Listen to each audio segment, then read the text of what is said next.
স্বাগত দীপ্তর সন্ধ্যার সংবাদে। আপনাদের সাথে আছি আমি আনোয়ারুল আলম। শুরুতেই জানাবো সংবাদ শিরোনাম। জুলাই সনদ ও সংবিধান সংস্কার নিয়ে বিরোধী দল বিভ্রান্তি ছড়াচ্ছে, অভিযোগ মির্জা ফখরুলের। সংবিধান সংস্কার আর সংবিধান সংশোধন, আমরা তো বরাবরই বলে এসেছি যে আমরা সংবিধান সংশোধন করতে চাই, আমরা তো সংবিধান সংস্কারের কথা কখনোই বলিনি। সুন্দরবনে মাছ ধরা ও ভ্রমণ নিষেধাজ্ঞায় কর্মহীন মোংলা উপকূলে প্রায় 10,000 জেলে পরিবার। টানা বৃষ্টির প্রভাবে ঢাকার কাঁচা বাজারে সবজির দাম বেড়েছে কেজিতে 20 থেকে 40 টাকা পর্যন্ত।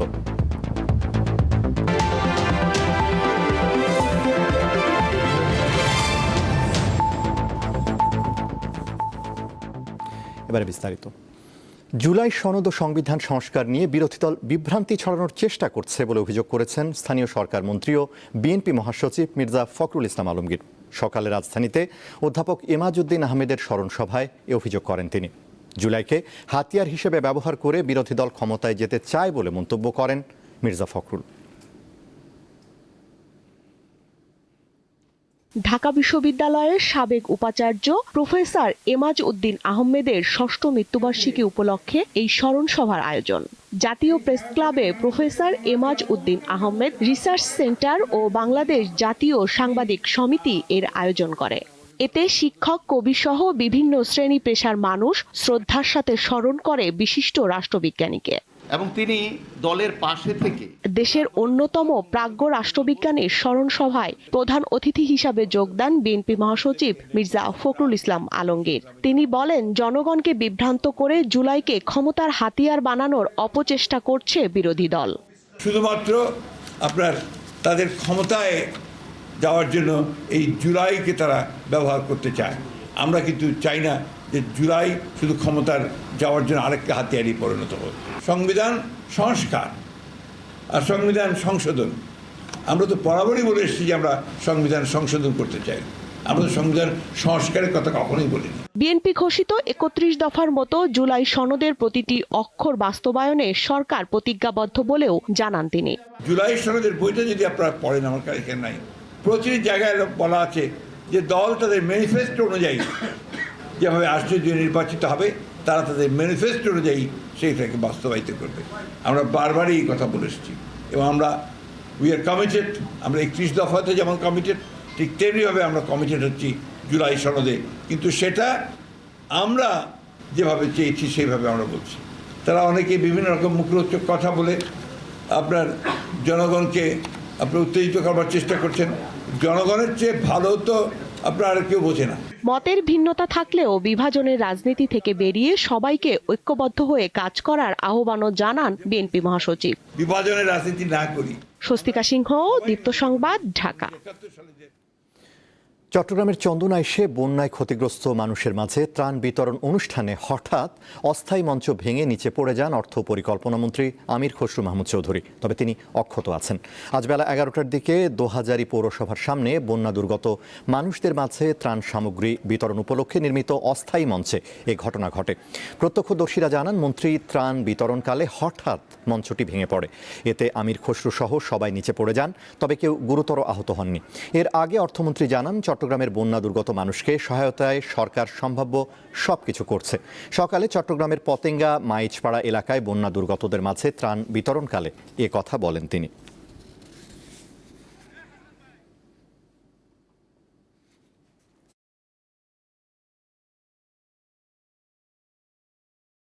এখানে ম্যাক্সিমাম ত্রাণ দেওয়া হচ্ছে সরকারি কর্মকর্তার, তারপরে বিএনপি দলীয় লোকেরাও দিচ্ছে, চিকিৎসকের পরিবার উনি দিচ্ছেন, বিএনপি নেতাকর্মীরা আলাদা দিচ্ছেন, সরকার আলাদা দিচ্ছেন, এবং এর মধ্যে রোগ বালাই যাতে না হয় সেটার জন্য পুরো প্রস্তুতি আছে।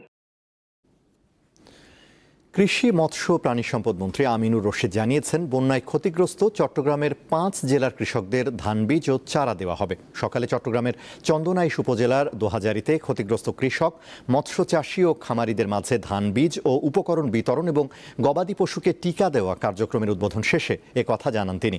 15 দিনের মধ্যে শতভাগ গবাদি পশুকে টিকা দেওয়া হবে বলেও জানান মন্ত্রী। বলেন, চলমান বন্যায় সবচেয়ে বেশি ক্ষতিগ্রস্ত হয়েছে আমন ধানের বীজতলা।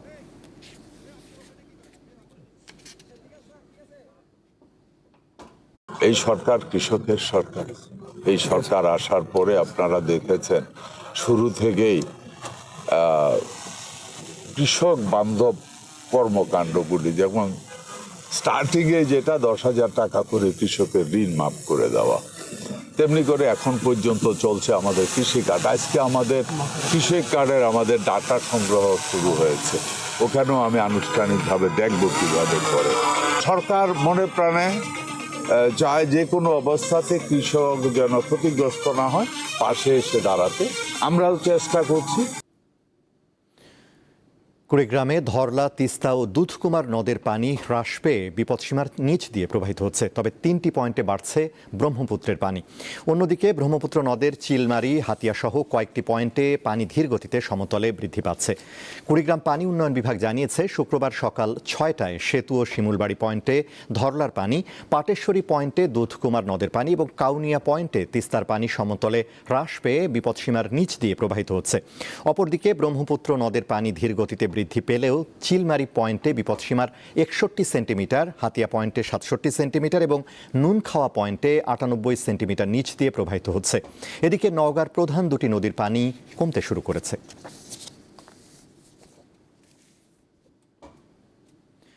ভোলার মনপুরায় মেঘনার পানি বিপদসীমার উপর দিয়ে প্রবাহিত হওয়ায় বেড়িবাঁধের ভেতর ও বাইরের বিস্তীর্ণ এলাকা প্লাবিত হয়েছে। এতে অন্তত 10,000 মানুষ পানিবন্দী হয়ে পড়েছে। এছাড়া ঢাকা মনপুরা নৌপথের গুরুত্বপূর্ণ রামনেওয়াজ লঞ্চঘাট জোয়ারের পানিতে তলিয়ে যাওয়ায় চরম দুর্ভোগে পড়েছে যাত্রীরা। 5 নম্বর কলাতলী ইউনিয়নের চর কলাতলী, কাজির চর ও ঢালচর এলাকার পরিস্থিতি আরও ভয়াবহ। এসব এলাকায় 5 থেকে 7 ফুট জোয়ারের পানিতে বিস্তীর্ণ এলাকা তলিয়ে গেছে। গত 3 দিন ধরে জোয়ারের পানিতে ভোলা সদরের ইলিশা ফেরিঘাটও পানিতে তলিয়ে গেছে। এতে চরম দুর্ভোগে পড়েছে যাত্রীরা। ধরে কদিন কেউ দেখতে আসে না, এখন আমরা নদীতে ফুলান চাইন লই, নদীর পানির মধ্যে ভাসতে আছে। স্বামী অতি কষ্টের মধ্যে আছি, কেউ এখানে দেখতে না চাই কেউ। এখন ঘরের ভিতরে এক গলা পানি বোঝে এবং শুকনা কোনো পোশাক পাতি নাই। সুন্দরবনে মাছ ধরা ও ভ্রমণ নিষেধাজ্ঞার কারণে কর্মহীন হয়ে পড়েছে মংলা উপকূলের প্রায় 10,000 জেলে পরিবার। এই সময়ে সরকারি সহায়তা না পাওয়ায় বেশ বেকায়দায় পড়েছে এসব পরিবার। সুন্দরবনের ওপর নির্ভরশীল মংলার প্রায় 10,000 জেলে পরিবার। বন সংলগ্ন নদ নদী ও খালে মাছ কাঁকড়া সহ বনজ সম্পদ আহরণ করে তাদের জীবিকা চলে।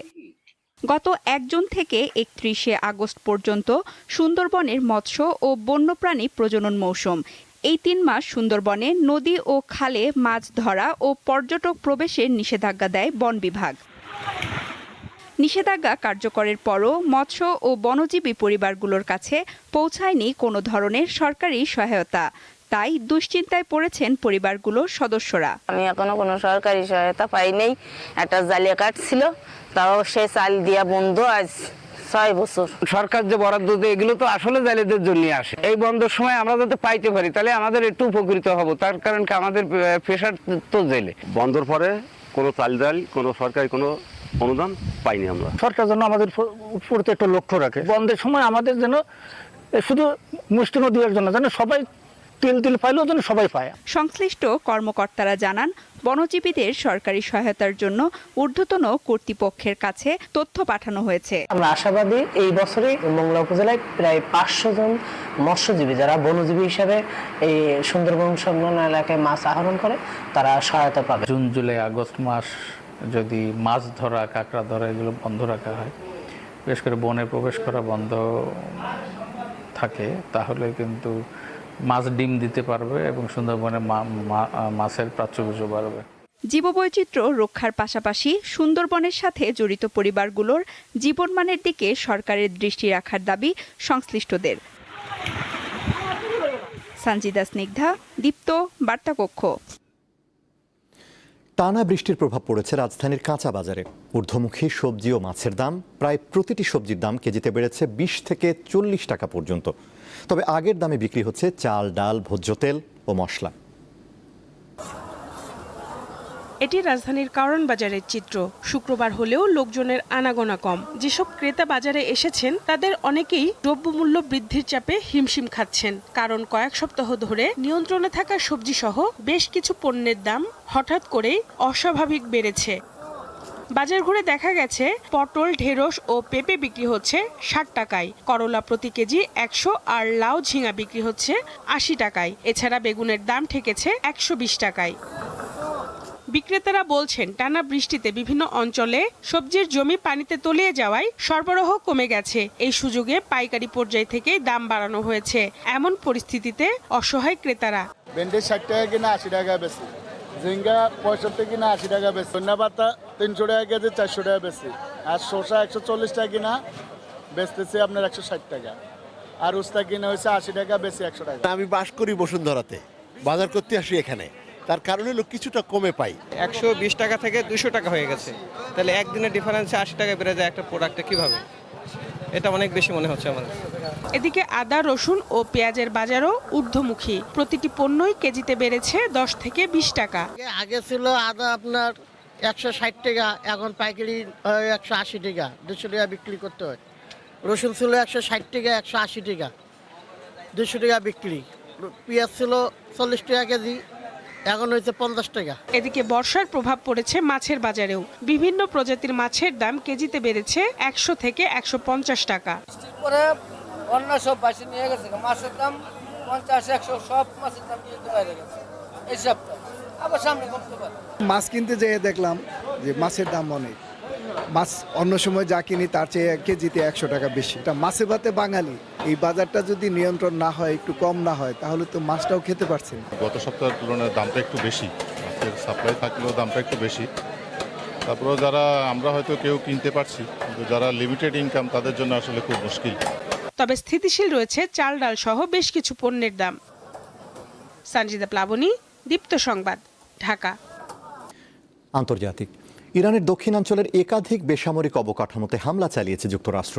এই হামলায় অন্তত 8 জন নিহত হয়েছে। রাতে দেশটির হরমুজগান প্রদেশের সেতু আবাসিক এলাকায় এসব হতাহতের খবর পাওয়া গেছে। এছাড়া বন্দর আব্বাস, বুশেহর, আহবাদ শহর এবং ইরান শাহর বিমানবন্দরেও বিস্ফোরণের খবর পাওয়া গেছে। যদিও ইরানের সামরিক সক্ষমতাকে আরও দুর্বল করার লক্ষ্যে টানা 6ষ্ঠ রাত হামলা চালানোর দাবি যুক্তরাষ্ট্রের সেন্ট্রাল কমান্ডের। এর মধ্য দিয়ে যুক্তরাষ্ট্র বড় জয়ের পথে রয়েছে বলে মন্তব্য করেছেন প্রেসিডেন্ট ডোনাল্ড ট্রাম্প। এদিকে পাল্টা হামলা অব্যাহত রেখেছে তেহরানও। ভোরে বাহরাইন, কুয়েত ও কাতারে থাকা মার্কিন ঘাঁটি লক্ষ্যবস্তু করার দাবি ইরানের সেনাবাহিনীর। কোনো কিছুতেই হরমুজ প্রণালীর নিয়ন্ত্রণ না ছাড়ার অঙ্গীকার পুনর্ব্যক্ত করেছে ইরান। এছাড়া লোহিত সাগরের বাবেল মানদেব প্রণালী বন্ধে প্রস্তুতির জন্য ইয়েমেনের হুথিদের নির্দেশ দিয়েছে তেহরান।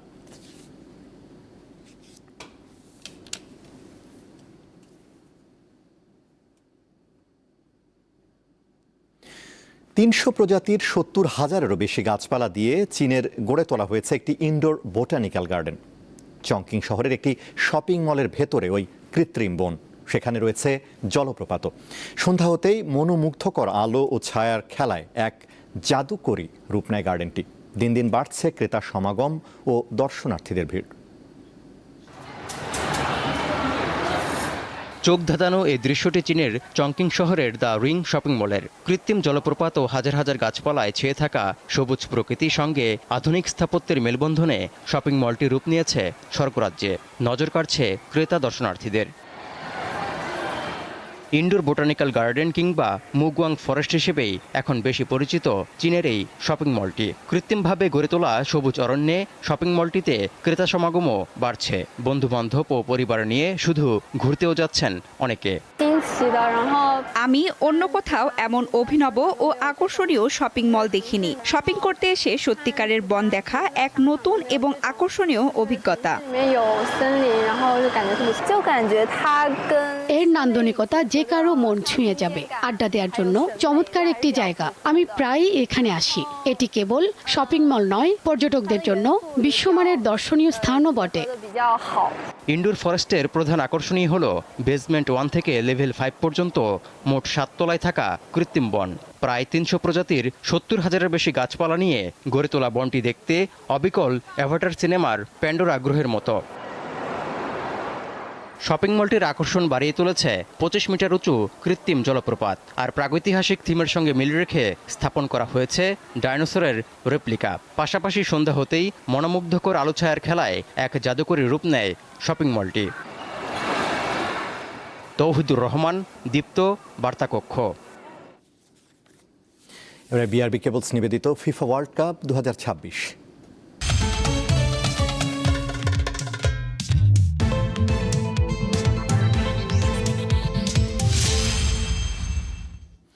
বিশ্বকাপ একেবারেই শেষ প্রান্তে, ফাইনাল দিয়ে এখন কেবল পর্দা নামার অপেক্ষা।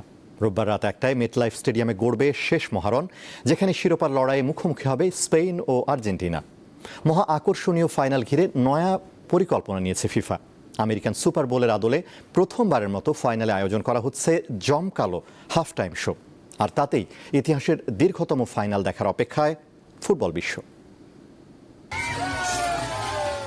ফুটবলে চিরন্তন নিয়ম ভাঙ্গার এক চরম ঝুঁকিপূর্ণ খেলায় যেন মেতে উঠেছে বিশ্ব ফুটবলের সর্বোচ্চ নিয়ন্ত্রক সংস্থা ফিফা। আগামী রোববারে বিশ্বকাপ ফাইনালে আমেরিকান সুপার বোল স্টাইলের এক নজিরবিহীন হাফ টাইম শো উপহার দিতে যাচ্ছে তারা। ফুটবল আইনের তোয়াক্কা না করে প্রথমার্ধে নির্ধারিত 15 মিনিটে বিরতি টেনে 30 মিনিট করার সব আয়োজন সম্পন্ন করেছে ফিফা। মাঠের ভেতরের ফুটবলের রোমাঞ্চের চেয়েও এটি এখন বড় আলোচনার বিষয় হয়ে দাঁড়িয়েছে। আগামী রোববার বাংলাদেশ সময় রাত 1টায় নিউ জার্সি স্টেডিয়ামের ফাইনালে মহারণে মুখোমুখি হবে আর্জেন্টিনা স্পেন। ইংলিশ সংবাদ মাধ্যম মিরর ফুটবল জানিয়েছে, বিশ্ব চ্যাম্পিয়ন নির্ধারণী ম্যাচের বিরতি প্রায় 30 মিনিট দীর্ঘ হতে পারে, যা এই খেলার অফিসিয়াল নিয়মে থাকা 15 মিনিটের বিরতির তুলনায় দ্বিগুণ। হাফ টাইম শোতে আমেরিকান সুপার বোলের আদলে তৈরি হতে যাওয়া এই মহাযজ্ঞে মঞ্চ কাঁপাতে পারেন Madonna, Justin Bieber, Shakira, BTS, Burna Boy এবং গুস্তাভো দুদামেল। সাথে থাকছে কোল্ড প্লের ফিচারিং এর কোরাস। এছাড়া মূল খেলা শুরু হওয়ার ঠিক 90 মিনিট আগে শুরু হবে জমকালো সমাপনী অনুষ্ঠান, যেখানে থাকছেন গায়ক রবি উইলিয়ামস, অভিনেতা টম ক্রুজ এবং গায়িকা নিকোল শেরজিঙ্গার। আমেরিকান সুপার বোলের বিখ্যাত বিরতির সাথে টেক্কা দিতে ফিফা এবার বিশ্বকাপের ফাইনালে নজিরবিহীন আয়োজন করতে যাচ্ছে, যার কারণে সম্প্রচারকারীরা ধারণা করছেন এবারের বিরতি আরও লম্বা হবে। আর তেমনটা হলে ফুটবল ইতিহাসে দীর্ঘতম ফাইনাল ম্যাচ হতে যাচ্ছে এটি। এমনিতেই প্রতি ম্যাচের অর্ধে 3 মিনিটে যে হাইড্রেশন ব্রেক রাখা হয়েছে, অনেকেরই ধারণা সেটি আসলে বাড়তি বিজ্ঞাপন দেখানোর একটি চতুরফন্দি ফিফার। অনেকে ফিফার এই সিদ্ধান্তের কড়া সমালোচনা করলেও ফিফা সভাপতি জিয়ানি ইনফান্তিনো এই আয়োজনকে যুগান্তরকারী প্রদর্শনী হিসাবে আখ্যা দিয়েছেন। ফিফার সিদ্ধান্তের যারা সমালোচনা করছেন তারা আসল বিষয়টি বুঝতে পারছেন না বলে মন্তব্য করেছেন বিশ্বকাপ ফুটবল ইভেন্ট প্রধান মোহাম্মদ হাসিব, দীপ্ত স্পোর্টস। শেষ করব দীপ্তর সন্ধ্যার সংবাদ, তার আগে সংবাদ শিরোনামগুলো জানাবো আরও একবার। জুলাই সনদ ও সংবিধান সংস্কার নিয়ে বিরোধী দল বিভ্রান্তি ছড়াচ্ছে, অভিযোগ মির্জা ফখরুলের। সংবিধান সংস্কার আর সংবিধান সংশোধন, আমরা তো বরাবরই বলে এসেছি যে আমরা সংবিধান সংশোধন করতে চাই, আমরা তো সংবিধান সংস্কারের কথা কখনোই বলিনি। সুন্দরবনে মাছ ধরা ও ভ্রমণ নিষেধাজ্ঞায় কর্মহীন মংলা উপকূলে প্রায় 10,000 জেলে পরিবার। টানা বৃষ্টির প্রভাব ঢাকার কাঁচা বাজারে সবজির দাম কেজিতে বেড়েছে 20 থেকে 40 টাকা পর্যন্ত।